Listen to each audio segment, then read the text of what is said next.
I remember when I was a teenager, took a bus ride from Memphis, Tennessee, all the way down to New Orleans, Louisiana. Times have changed a lot since then, but it's fun to remember when.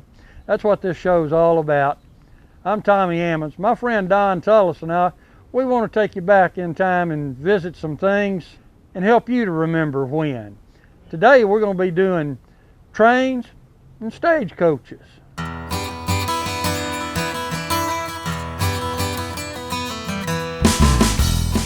I remember when, as a child, going to church in a bugle-drawn wagon. I remember when I was a young girl that we still occasionally saw the farmers come into town with their horses and wagons.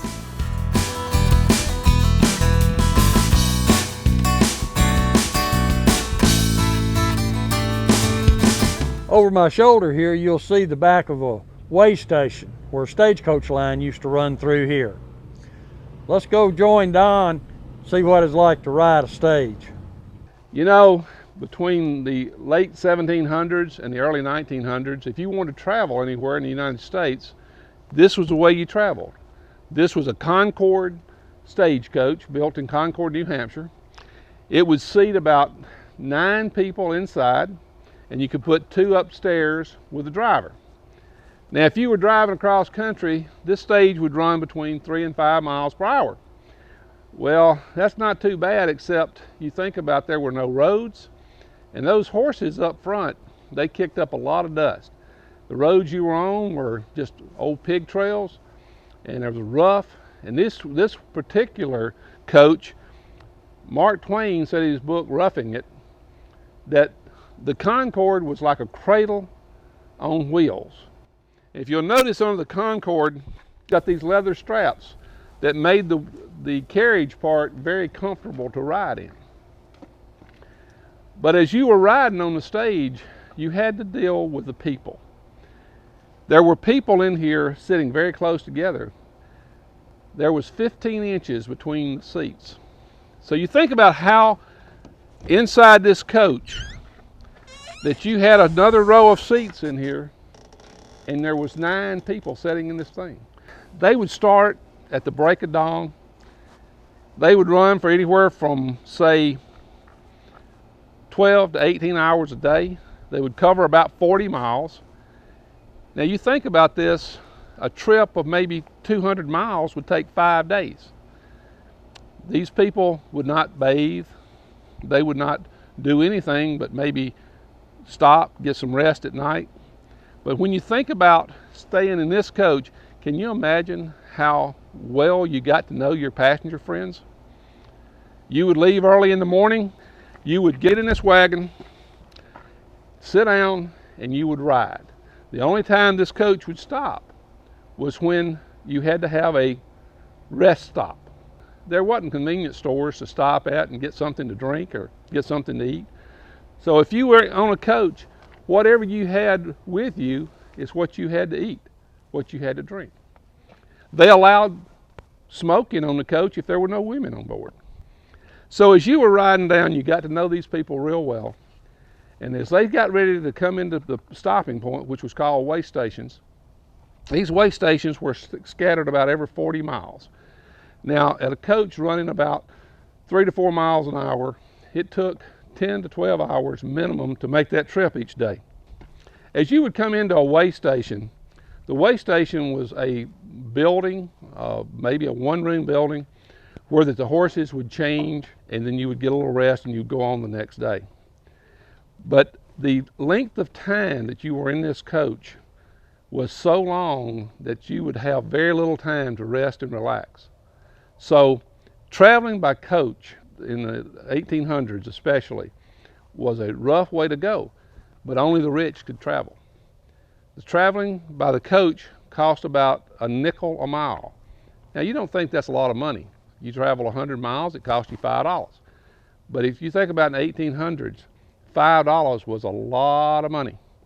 So when you rode a coach, it was uncomfortable, it was dirty, it was smelly, it was hot in the summer, it was cold in the winter. You got to know your fellow passengers real well. But One of the things you see on TV, when you see a stagecoach, you always see them running wide open. These wagons ran 3 to 4 miles an hour, which is about the speed of a human being walking at a good pace. So it wasn't the wild riding that you see coming into Tombstone. It was more realistic of just going through the countryside at a good clip. I can remember my first popsicle wagon that came by the house. It was pulled by mules. I remember as a child, we farmed, raised cotton, and we also carried the cotton to the gin with mules and wagons.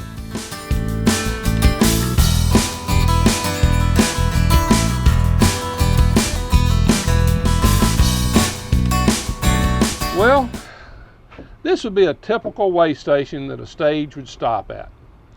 The way station was run by a way station keeper. He lived here by himself. His main function was to have water and food for the horses when they came in, have a place for the driver and the passengers to stay. He would have food prepared for them. He would have food such as corn dodger, maybe some soup, some type of something very meager, but it would be a filling meal that the people could have. He'd also give them food to take on the next leg of their trip.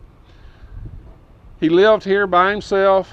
He would prepare a place for the people to sleep when they came in. They would usually sleep on the floor. So the keeper's main job was to have a place for these people to come, have a fresh team of horses, fresh food for them, and fresh water. It was a very lonely job. When the stage came through about every week or two, was his only connection to the real world. He would end up talking to them about what was going on back in the towns that they came from, or even as far back east as they came from. But he would find out his words came from the passengers that would talk to him. He would see the stage in, and when they left, he was by himself again. So he had to survive on his own. And it was a very lonely job, but it was a very important job. So the stagecoach would run in here, they would stop, have the evening, and go on the next day. So this was just a leg, and these small buildings, one-room buildings, were spread all over the country about 40 miles apart. I remember my first trip alone. I rode a bus from here to Newbern, Tennessee. I was 11 years old. I remember as a child, sometimes mother would run short on groceries, and we'd go to the store and pick up a few groceries on a mule. I remember one summer we were going to take a trip to New Mexico. So my daddy took the back seat out of the car and he put a platform on it. And we slept in the car. My sister and brother would sleep on the platform and I'd sleep in the back window, and Mom and Daddy would sleep sitting up, and that way we saved money on our trip.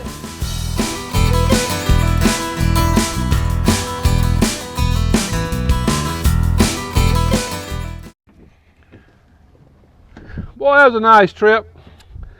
Just came in from Jackson, 200 miles. Made it in about 3 hours out there on the interstate, cruising along 70 miles an hour, riding in a climate control bus. Boy, it was nice. We even have a bathroom on board. You don't even have to stop to go to the bathroom. But you know, this bus was part of the downfall of the stagecoach.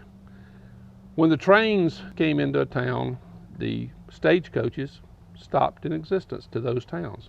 But the stagecoaches then went on to smaller towns away from the track. As time went along, motor coaches such as this came about. They went from the railheads back to these smaller towns.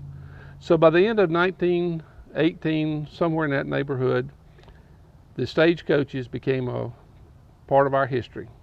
They're now left being used in resort towns such as Tombstone, Arizona, and other places where the stagecoach is now used as nostalgia, and buses such as this are used to transport passengers. In the distance behind me, you'll see an old red caboose. Let's go to Don and see what it was like to ride on a steam train.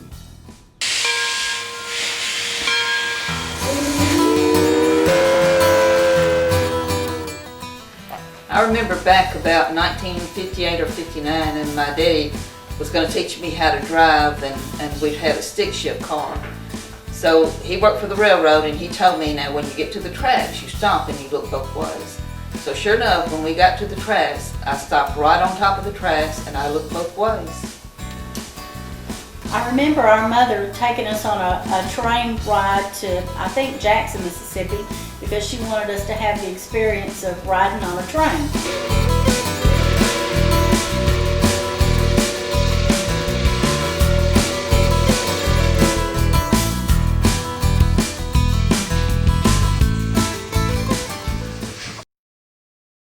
Americans have long had a fascination with trains. It started back in the 1800s as train tracks spread out across this country. It served small towns and villages, and large cities popped up.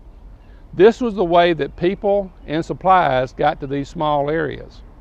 Steam trains like this one, you didn't just go out and turn the key and start it up. The engineer would have to come out, put the coal in the burners, get it going, get it hot to heat the water to produce the steam.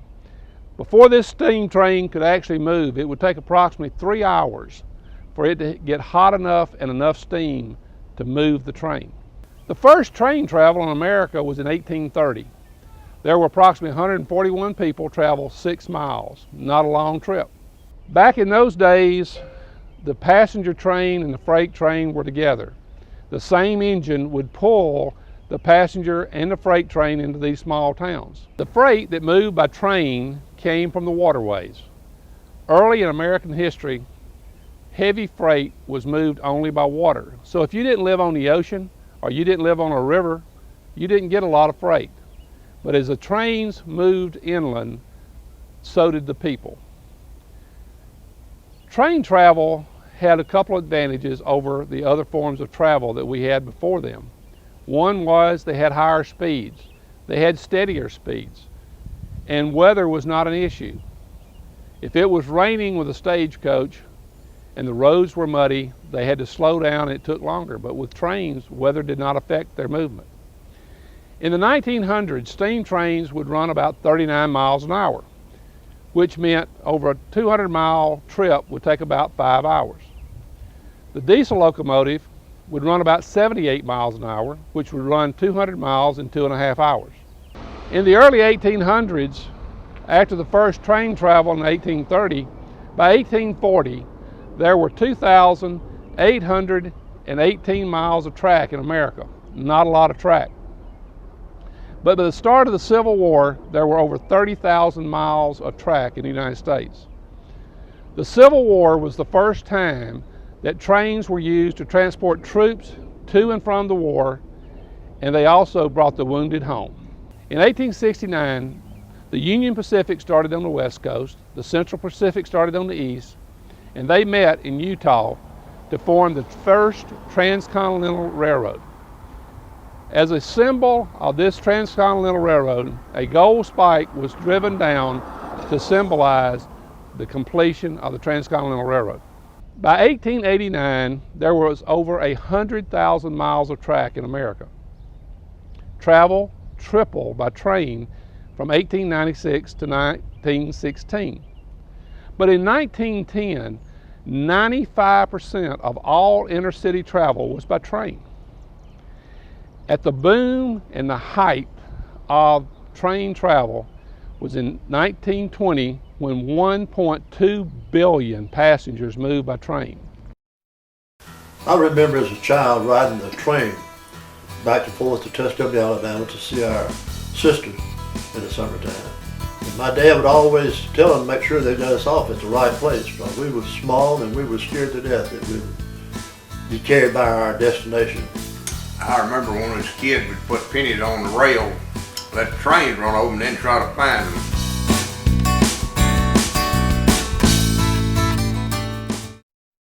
Passenger trains went into train stations. They were predominantly in larger cities. They were magnificent buildings. They had high ceilings.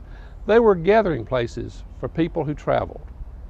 Today, most train stations have turned into hotels, condos, offices. And if they're still used by trains, it's a very, very small part of the building. Amtrak was started in 1971 by the United States government to regulate and operate the passenger train service in America. Today, only 7.2% of all intercity travel by train. Amtrak operates about 300 runs per day. In 2010, there were only 28.7 million people traveling by train. Today in America, there are 9 major freight railroads. They operate on 169,000 miles of track. They have 24,000 engines, and they have 839,000 freight cars. In 2009, freight cars carried 1,668 billion tons of freight. The revenue on that freight was $63.4 billion. In addition to that 1,668 billion tons of freight, they also carried thousands of free riders, the American hobo. I remember when my dad took me and my cousins to the handy pantry in his 1928 Cadillac to go get a Coke, and it had fenders on it like sliding boards, and we thought they were great fun to play on. I remember when I was little, my dad and his brother would tell me stories about during the Depression, they would hobo out to California and come back on the train. You know, if you couldn't afford a ticket on the train, you could always do what the hobos did, catch a freight. The American hobo, they're a free spirit. They use freight trains for their mode of travel. You and I may call up an airline or a bus line or a passenger train to make our reservations if we want to go somewhere. But no, the American hobo will choose a train to take them to the destination they want to go to. And these are freight trains. They have codes that they post on fences, on buildings, anywhere near the tracks, and they can pass messages along to their other friends and even people they don't know that are hobos like them. And it tells them what to expect. Is it a good place to sleep? Is there free food? Is it safe to camp here? Or keep away. Policeman lives here. Mean dogs. All kind of communications are posted by the hobos. They have their own language. They like handouts, but as they travel across the country, they will work for food, they'll work for a place to eat, to sleep, but they still like that handout. But you know, the modern day hobo, you know, everybody has a scanner for this or that, but hobos have scanners to know when the train is leaving, where it's going, and what time do they need to be on board before that train leaves. One year my husband and I decided that we were going to take a road trip and go to Nova Scotia, the upper part of Canada. So we got up the next morning at the motel we were staying at. I took the key back to the lady at the desk and I said, we'd like to get some breakfast. She said, well, down the road there's a double wide trailer that's a cafe. So we go down the road and we see the trailer, we stop and park, and we're going in. There are 3 men standing at the door. But they stopped talking, so we just spoke to them and went on and sat down. Well, they stopped and looked at us for a while, and then they started laughing, and 2 of the men left. Well, the man that owned the place, he came toward us, and I said, well, we'd like to get some breakfast. And he said, well, all I've got is bacon and eggs. And we both said, yeah, that's fine. So he goes into the kitchen to start breakfast, and I see on the other side of the room, there's a whole bunch of boxes with stuff in it. And I thought, well, I bet on the weekends that they have a carport sale out front on their parking lot. And I'd like to have a souvenir, so I'll go over and I'm going through all of his stuff, and something just doesn't seem right. So I'll go back to the table real quick, and I leaned over to my husband and I said, you know, I don't think that stuff is for sale. And he leaned over to me and he said, really? Well, you know what? I don't think this is a cafe. But we had come into a man's house and sat down at his table, and he served us breakfast that day.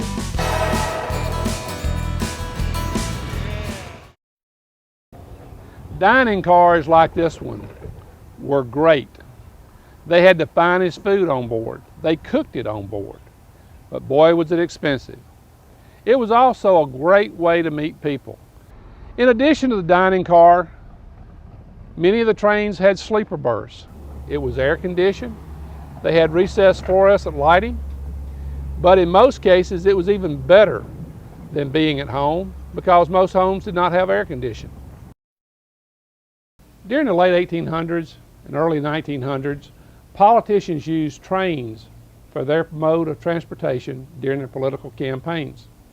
They were called whistle-stop tours.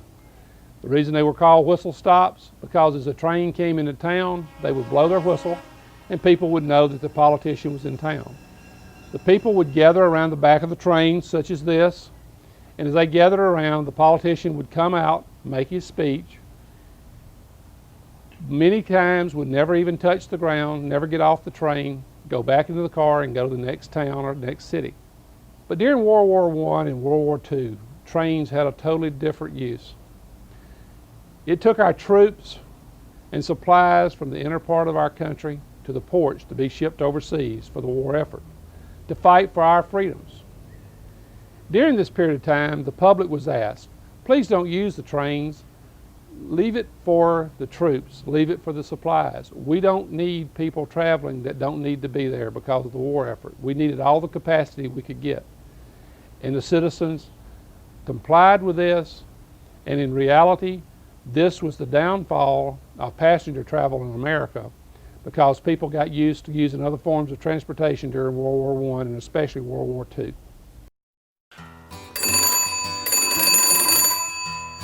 Operator, can you give me the train station? I remember when I was a young girl, our dad and mom used to take us to the airport to watch the airplanes take off, and it took about 30 minutes between flights. Now it only takes about a minute and a half.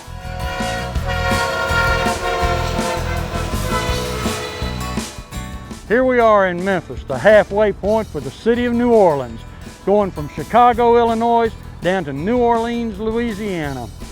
We've looked at several ways of traveling: the trains, the buses, the stagecoaches.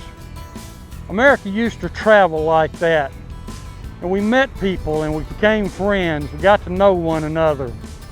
We don't do that anymore. We seem to have isolated ourselves in our cars and travel from point A to point B without saying anything to anybody. You know, we need to stop and think about it. We need to get back like America used to be, real neighborly, getting to know one another. We'll see you now. Well, we've reached it. We're at the end of the track. Our time has come and our time is gone. The trains are still running, the hobos are still riding, the freight is still moving. But our story is now at an end. By the 1970s, most inner-city travel in America had moved from trains to airlines. 73% of all inner-city travel now move by air. Trains have dropped to less than 7%. But without the heritage of the train, the steam engines, the diesel engines, and even now the bullet trains, our country and the world would be a much different place, because those silver ribbons throughout the country made it possible for our country to grow and be the great country it is today. Because if we didn't have the rails to move around the country in those early days, we probably would not be the affluent, wealthy country that we are today. Thank you for joining us, and we look forward to seeing you again.